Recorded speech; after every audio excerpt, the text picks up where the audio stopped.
Haleluya, puji nama Tuhan Bapak Ibu Saudara, keluarga GPDI El Shaddai Magelang. Bersyukur bahwa pada saat ini kita dapat bertemu kembali di dalam Renungan 79. Mari terus mengalami pertumbuhan dengan Tuhan dalam 365 hari yang mengubahkan hidup Anda. Rise up, bangkit, bergerak, berdampak. Puji nama Tuhan Bapak Ibu Saudara, di kesempatan pada saat ini kita akan bersama-sama kembali merenungkan kebenaran firman Tuhan. Firman Tuhan yang akan terus menguatkan setiap kehidupan kita dan kita menjadi serupa dengan Kristus. Baik, puji nama Tuhan. Pada saat ini kita akan kembali belajar bersama-sama di dalam kitab Bilangan, pasalnya yang ke-10, di ayatnya yang ke-1 sampai yang ke-2. Saya akan membacakan firman Tuhan ini bagi kita semua dan Bapak Ibu dapat menyimak di Alkitab masing-masing. Di dalam nama Tuhan Yesus, Tuhan berfirman kepada Musa, "Buatlah 2 nafiri dari perak tempaan haruslah engkau membuatnya. Itu haruslah engkau pakai untuk memanggil umat itu dan untuk memberi tanda kepada laskar-laskar." Baik, puji nama Tuhan. Renungan pada saat ini saya memberikan judul God's Voice atau suara Tuhan. Di sini menceritakan di dalam pasal ini adalah ketika setelah bangsa Israel keluar dari Mesir dan menerima Tuhan, menerima hukum Tuhan di Gunung Sinai, mereka bersiap untuk melanjutkan perjalanan menuju tanah perjanjian. Namun di perjalanan itu tidak dilakukan dengan sembarangan atau tidak dapat dilakukan dengan sesuka hati mereka. Tuhan ingin agar setiap langkah mereka itu diatur, diarahkan, dan dipimpin oleh Tuhan sendiri. Karena itu Tuhan memerintahkan Musa untuk membuat 2 nafiri dari perak sebagai komunikasi rohani dan militer dengan Tuhan. Dan ada simbol dari pimpinan Allah yang harus didengarkan dan juga ditaati oleh bangsa Israel pada saat itu. Nah, melalui bunyi nafiri yang Tuhan kenankan kepada Musa, Tuhan ingin menyampaikan kehendaknya. Ada 3 tanda yang Tuhan sampaikan melalui Musa. Tanda yang pertama, bila nafiri itu ditiup dengan panjang, maka bangsa Israel harus berkumpul. Lalu yang kedua, bila nafiri itu ditiup dengan pendek-pendek, maka mereka harus segera berangkat ya, atau segera berjalan. Tetapi bila hanya 1 nafiri yang ditiup pada saat itu, maka para pemimpin akan datang. Jadi semua tanda itu menunjukkan satu hal yang sangat penting, yaitu Allah berbicara dan umatnya harus peka dalam mendengar. Sama seperti bangsa Israel, kita juga sedang berjalan dalam perjalanan iman menuju tanah perjanjian rohani kita. Ketika hidup di dalam janji dan panggilan Tuhan, tetapi ada juga pertanyaan dalam setiap kehidupan kita. Apakah kita masih peka terhadap suara Allah di tengah kengerian, di tengah berisiknya dunia ini, dan apakah hidup kita masih bisa diarahkan oleh suara Tuhan atau oleh keinginan kita sendiri? Kita akan melihat bersama-sama, saya akan membagikan 3 poin penting bagi setiap kehidupan kita. Poin yang pertama yaitu Tuhan memanggil umatnya. Di ayat yang ketiga dikatakan, apabila kedua nafiri itu ditiup, segenap umat Tuhan harus berkumpul kepadamu di depan pintu kemah pertemuan.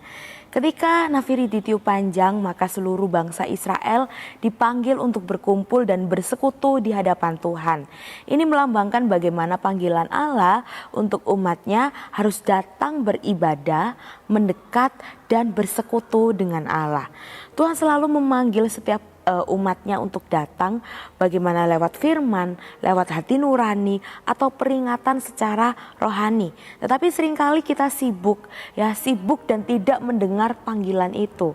Dan nafiri inilah bisa dibilang sebagai pengingat kita bahwa kita masing-masing memerlukan kehadiran Tuhan dalam setiap kehidupan kita, dan ajakan untuk kita berhenti dari ramainya dunia yang mengalihkan setiap kehidupan kita. Di dalam Yesaya pasal 55 ayat yang ke-6.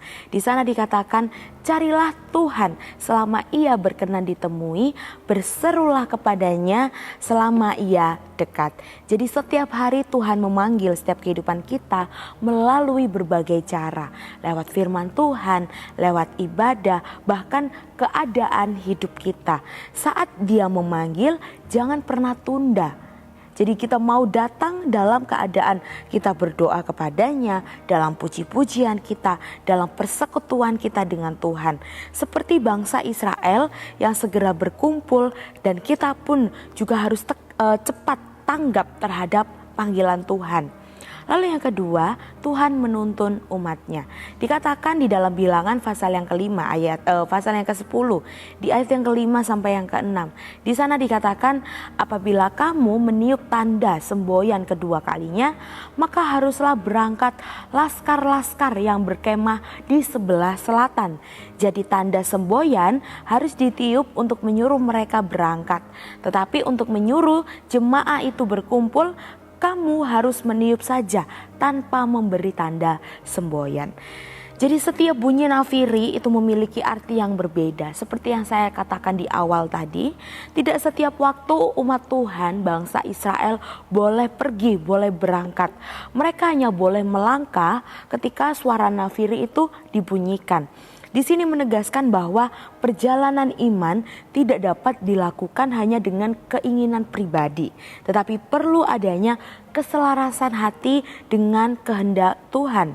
Karena ketika setiap manusia seringkali ingin cepat melangkah, ingin cepat mengejar mimpi, ingin cepat mengambil keputusan yang besar dalam hidupnya, tetapi kita harus mengingat bahwa kita harus peka dengan instruksi yang Tuhan berikan dalam kehidupan kita. Karena di dalam Bilangan pasal yang ke-10 di sini mengingatkan bahwa ketepatan waktu Tuhan lebih penting daripada kecepatan langkah manusia. Di dalam Mazmur pasal yang ke-37 ayat 23 dikatakan, Tuhan menetapkan langkah-langkah orang yang hidupnya berkenan kepadanya. Jadi ketika kita mau setia mendengarkan dan menaati suara Tuhan, maka penyertaannya akan selalu nyata dalam kehidupan kita. Ia bukan hanya menuntun langkah kaki kita, tetapi dia juga melindungi setiap kehidupan kita. Nafiri yang kita dengar hari ini bisa menjadi adalah panggilan Tuhan untuk kita mau kembali percaya kepadanya dan bergantung kepadanya dalam peperangan kehidupan kita. Ya, jadi Bapak Ibu Saudara, bagaimana kita mau terus belajar peka ya. Tidak hanya kita bergerak dalam situasi atau tekanan, mari kita mau terus sebelum bertindak, kita mau bertanya kepada Tuhan terlebih dahulu. Lalu yang ketiga adalah Tuhan menyertai dan melindungi umatnya. Di ayatnya yang ke-9 dalam Bilangan ke-10, di sana dikatakan, dan apabila kamu maju berperang di negerimu melawan musuh yang menyesakan kamu, kamu harus memberi tanda semboyan dengan nafiri supaya kamu diingat di hadapan Tuhan Allahmu dan diselamatkan daripada musuhmu. Jadi ketika suara nafiri itu ditiup dalam peperangan, itu tandanya adalah seruan kepada Tuhan untuk Tuhan akan turun tangan menyertai, melindungi setiap umatnya. Nafiri bukan hanya sekedar alat komunikasi dengan Allah, tetapi di sini juga sebagai tanda iman bahwa Tuhan akan bertindak bagi setiap kehidupan umat-umatnya yang mau mendengarkan suaranya. Jadi setiap kita, ketika kita mungkin menghadapi satu masalah, menghadapi satu pergumulan rohani, dan Tuhan sebenarnya sudah meniup nafirinya dalam setiap kehidupan kita, bahwa kita harus waspada terhadap masalah yang ada dan tetap mengandalkan Tuhan dalam setiap masalah kita. Karena Tuhan sendirilah yang akan turun tangan dan dia juga sudah berjanji bahwa dialah yang akan berperang dalam masalah yang kita hadapi. Di dalam 2 Tawarik pasal yang ke-20 ayat yang ke-15b, di sana dikatakan, beginilah firman Tuhan kepadamu, janganlah kamu takut dan terkejut karena laskar yang besar ini, sebab bukan kamu yang akan berperang, melainkan Allah. Jadi Bapak Ibu yang diberkati oleh Tuhan, di dalam Bilangan pasal yang ke-10 Di sini bukan sekedar catatan tentang dua nafiri perak, tetapi ini adalah pesan rohani yang dapat kita terima bagaimana kita harus peka dengan suara Tuhan. Karena Tuhan yang memanggil kita untuk kita mendekat, dan dialah yang menuntun kita untuk kita mau melangkah di waktu yang tepat, yaitu waktunya Tuhan. Dan dialah, hanya Tuhanlah yang menyertai dan melindungi kita dalam setiap peperangan hidup. Mari kita hidup dengan telinga rohani yang terbuka. Jangan biarkan suara dunia menenggelamkan suara nafiri Tuhan, karena dalam setiap langkah kita yang menentukan itu bukan kecepatan kita berjalan, tetapi seberapa taat dan kita mendengar suaranya. Dan terakhir Bapak Ibu Saudara, hidup orang percaya bukan dituntun oleh suara dunia, tetapi oleh nafiri Tuhan yang memanggil, menuntun, dan melindungi setiap umat-umatnya. Amin. Kebenaran firman Tuhan pada saat ini. Terima kasih telah mengikuti Renungan 79. Kiranya dapat menjadi berkat bagi kita semua. Dan bagi Bapak Ibu Saudara yang ingin didoakan untuk pokok doa tertentu atau ingin menceritakan kesaksian, baik itu mujizat kesembuhan atau pemulihan masalah keluarga, dapat disalurkan melalui chat WhatsApp di nomor 0813 2742 0088. Tuhan Yesus memberkati. Puji nama Tuhan, kita akan mengakhiri renungan pada saat ini dengan bersatu di dalam doa. Mari kita berdoa. Terima kasih Bapa yang baik atas kebenaran firman-Mu yang kembali meneguhkan kami bahwa Engkau Tuhan yang memanggil kehidupan kami, Tuhan yang menuntun dan melindungi menyertai setiap kehidupan kami Bapa. Terima kasih Engkau tidak pernah meninggalkan kami. Kami tahu bahwa kami tidak mampu, kami tahu bahwa kami lemah. Itulah makanya kami ingin terus membutuhkan pertolongan-Mu, membutuhkan penyertaan-Mu, untuk Engkau terus memimpin setiap langkah-langkah kaki kami, untuk kami mau kembali ke jalan di mana kami mau hidup sesuai dengan kehendak-Mu Tuhan. Ya Tuhan, terima kasih karena Engkau telah menguduskan diri-Mu bagi keluarga GPDI El Shaddai Magelang, supaya keluarga GPDI El Shaddai Magelang pun dikuduskan dalam kebenaran. Kami sungguh bersyukur kepadamu Tuhan, menyerahkan setiap kehidupan kami di dalam tangan-Mu. Hanya di dalam nama Tuhan Yesus Kristus kami berdoa dan mengucap syukur. Haleluya. Amin.